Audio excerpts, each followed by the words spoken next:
El debate en la Suprema Corte de Justicia de la Nación es que no se ponen de acuerdo respecto a los efectos que tiene la decisión que tomaron ministras y ministros, que le van a dar para atrás. No, yo no lo creo, pero se pusieron necios, ¿sí? Chéquese lo que está pasando allá. ¿Qué dijo la ministra Yasmín Esquivel Moza? Y citado del 41 dispone en su fracción cuarta que las sentencias deberán contener los alcances y efectos de la sentencia, fijando con precisión en su caso los órganos obligados a cumplirla, las normas generales o actos respecto de los cuales opere y todos aquellos elementos necesarios para su plena eficacia en el ámbito que corresponda. De esta norma, subrayo su última expresión que dice en el ámbito que corresponda, de la cual deduzco que tenemos la obligación de precisar, además del acto que se invalida, el espacio competencial de los entes públicos afectados con la ejecutoria. Por lo tanto, si por disposición constitucional las sentencias no versen sobre normas generales, tendrán efectos únicamente respecto de las partes en controversia. Considero que en el caso concreto, la fijación precisa de los efectos del fallo dictado contra el acuerdo reclamado consiste en que éste ha dejado de surtir consecuencias jurídicas para el INAI, y en forma correlativa las autoridades del Poder Ejecutivo Federal tampoco podrán aplicarlo en su perjuicio.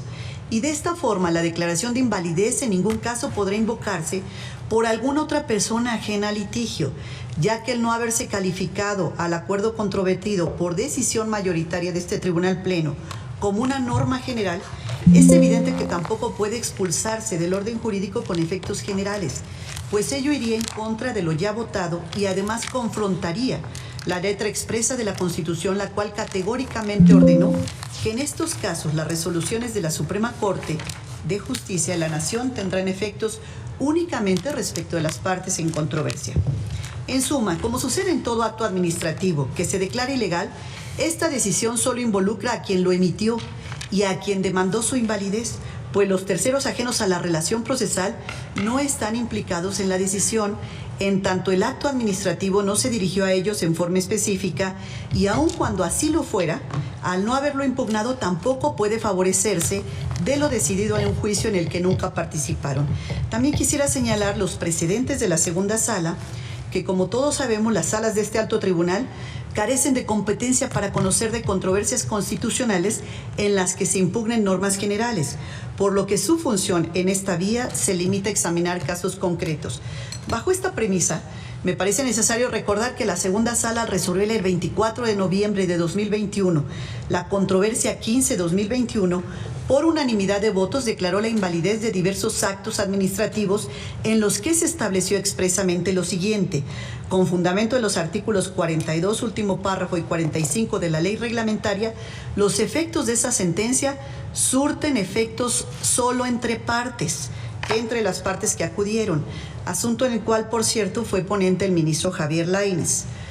Por otro lado, también en otras controversias, la 11-2020, la 44-2020, también de la segunda sala, en forma unánime, se declaró la invalidez de actos y se determinó lo siguiente: se precisa que la declaratoria de invalidez decretada en esta ejecutoria tiene efectos exclusivamente entre las partes.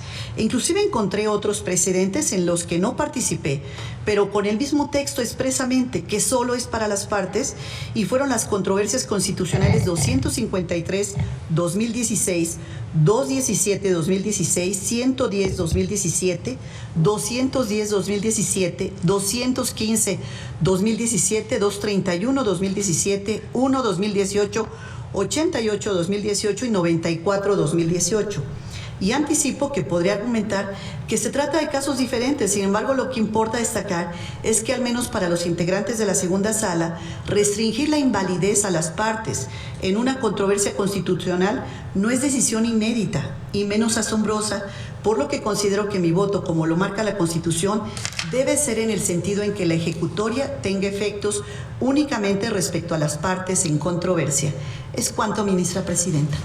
Bueno, así lo había comentado ya la ministra, en este caso, la ministra Yasmín Esquivel Moza. Bueno, creo que queda muy claro por qué no la quisieron. Bueno, no es que no hayan querido, porque la estuvieron tiroteando, pero el que se lleva en este caso, se saca de la manga una ley, fue el ministro, pues que usted lo conoce, Alfredo Gutiérrez Ortiz Mena, y expone una serie de motivos que los dejó patinando a varios. Aquí lo tengo, cheque usted lo que dijo el ministro Gutiérrez Ortiz Mena. A ver, órale. Hacer un acto, desde mi punto de vista, caemos en el tercer párrafo del artículo 105. Y el tercer párrafo del artículo 105 constitucionaliza, desde mi punto de vista, para la controversia constitucional, la fórmula Otero. Y la fórmula Otero la usamos todos los días, la aplicamos todos los días en los amparos. Y en los amparos, cuando se declara la invalidez de un acto y aplica el principio de relatividad de sentencia, conocida como fórmula Otero, aplica, como dice el tercer párrafo del 105, entre las partes.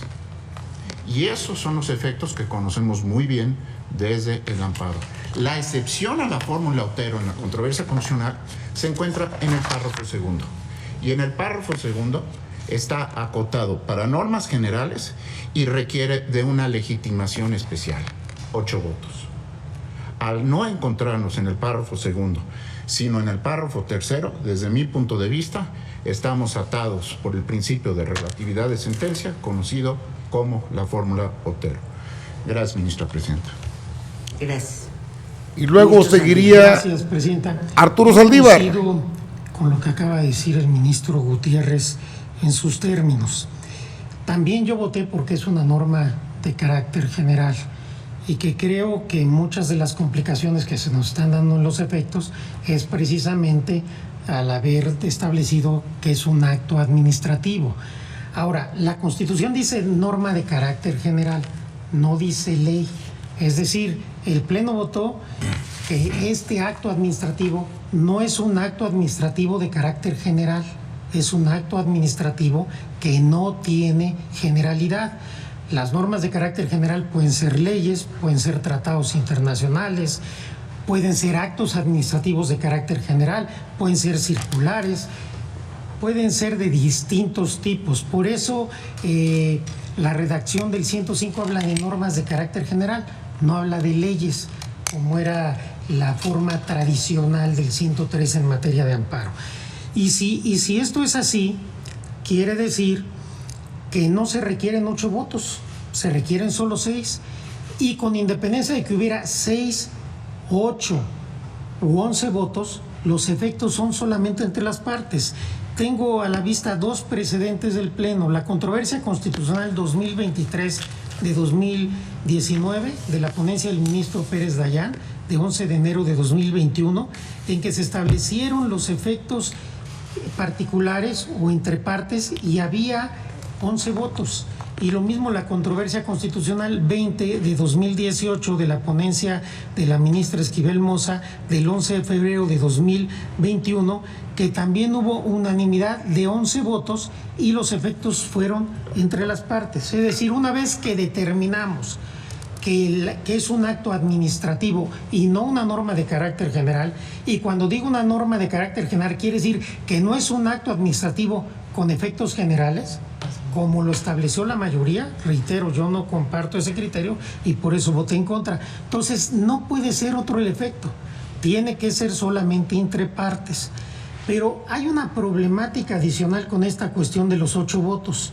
Si nosotros partiéramos del supuesto que se requieren 8 votos, solo se invalidaría el artículo primero del decreto, porque en el artículo segundo y tercero no hubo 8 votos. Entonces creo que esto nos haría cambiar la lógica de lo que ya votamos. El Pleno decidió que se trata de un acto administrativo.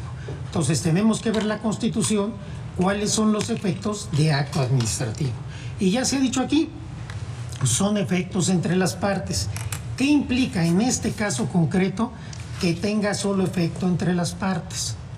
¿Implica que el decreto se aparta del orden jurídico o implica que el decreto solamente deja de tener efectos entre las partes? Lo cierto es que este acuerdo no se dirige al INAI. Si el acuerdo fuera dirigido al INAI, no habría problema, se invalida y listo. El acuerdo ni siquiera tiene como materia esencial la transparencia y el acceso a la información. El Pleno consideró que tenía incidencia en acceso a la información y transparencia, pero no que fuera un decreto que tiene como única finalidad el acceso a la información y la transparencia. Entonces, desde mi punto de vista, la invalidez que afecta solo a las partes quiere decir que esto no se le puede aplicar al INAI ni a ningún sujeto tratándose de materia de transparencia y acceso a la información. Creo que eso no hay duda.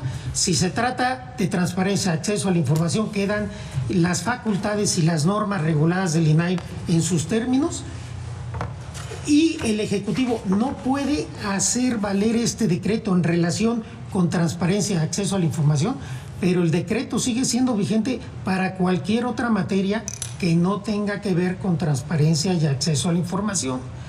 Y no van a decir qué materias son estas, porque entonces yo les tendría que decir que así como nos pidieron que no fuéramos ingenuos para pensar que este decreto no se puede aplicar en materia de acceso a la información y transparencia, yo les pediría que no fuéramos ingenuos para pensar que no puede aplicarse en otras materias con la misma validez jurídica que se estableció que se afectaba la competencia del INAI. Esta es una controversia constitucional.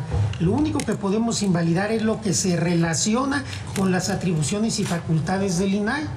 Entonces, yo estoy porque los efectos son solamente entre las partes, el INAI y el Ejecutivo Federal, en materia de transparencia y acceso a la información, pero que cualquier otro sujeto o operador jurídico en materias distintas a estas podría hacer valer el acuerdo, porque no lo podemos invalidar con efectos generales, porque efectivamente la controversia contra actos sigue imperando el principio de relatividad de las sentencias, como ha venido sucediendo desde hace mucho tiempo en materia de amparo. De tal suerte que yo comparto la postura del ministro del ministro Gutiérrez, porque me parece que es la consecuencia legal y necesaria de lo que se votó. Y no me parece que sea válido votar al inicio de un asunto que se trate de un acto administrativo y cuando tenemos la votación cambiarle la naturaleza. Todos votamos sobre el supuesto de que era un acto administrativo, con eso fijamos nuestros posicionamientos, de tal suerte que yo en estos términos votaré. Gracias, presidenta. Le explico a usted cuál es el fondo de de todo este debate que se da en la Suprema Corte de Justicia de la Nación, prácticamente en vivo. Es que pues en esa inconstitucionalidad que declaró la Corte, pues no hay muchos motivos. Sacó la regla Otero, Gutiérrez Ortiz Mena, también reviró, como siempre, Lainez Potisek, y Norma Piña, por supuesto, enfrenta pues ya el descrédito general en el pueblo de México. Se está debatiendo lo que son los apartados del decreto. No, el decreto anterior, el actual no lo pueden tumbar, todavía ni siquiera promueven un acto de inconstitucionalidad. Para eso quieren al INAI, para que esté metiendo inconformidades, inconstitucionalidades, y luego hay Piña, Lainez, Pérez Dayán, todos ellos, Alcántara Carrancá, que están considerados como traidores a la patria por todo esto que han hecho. Pero está interesante el tema porque se ponen intensos cuando se trata de defender intereses, y ahí están los dos grupos. Creo que Gutiérrez Ortiz Mena ha cambiado de parecer en cuanto a los párrafos de este decreto que todavía está vigente en cuanto a la discusión. Dice Norma Piña que no, pues ellos dicen que sí y están bastante intensos.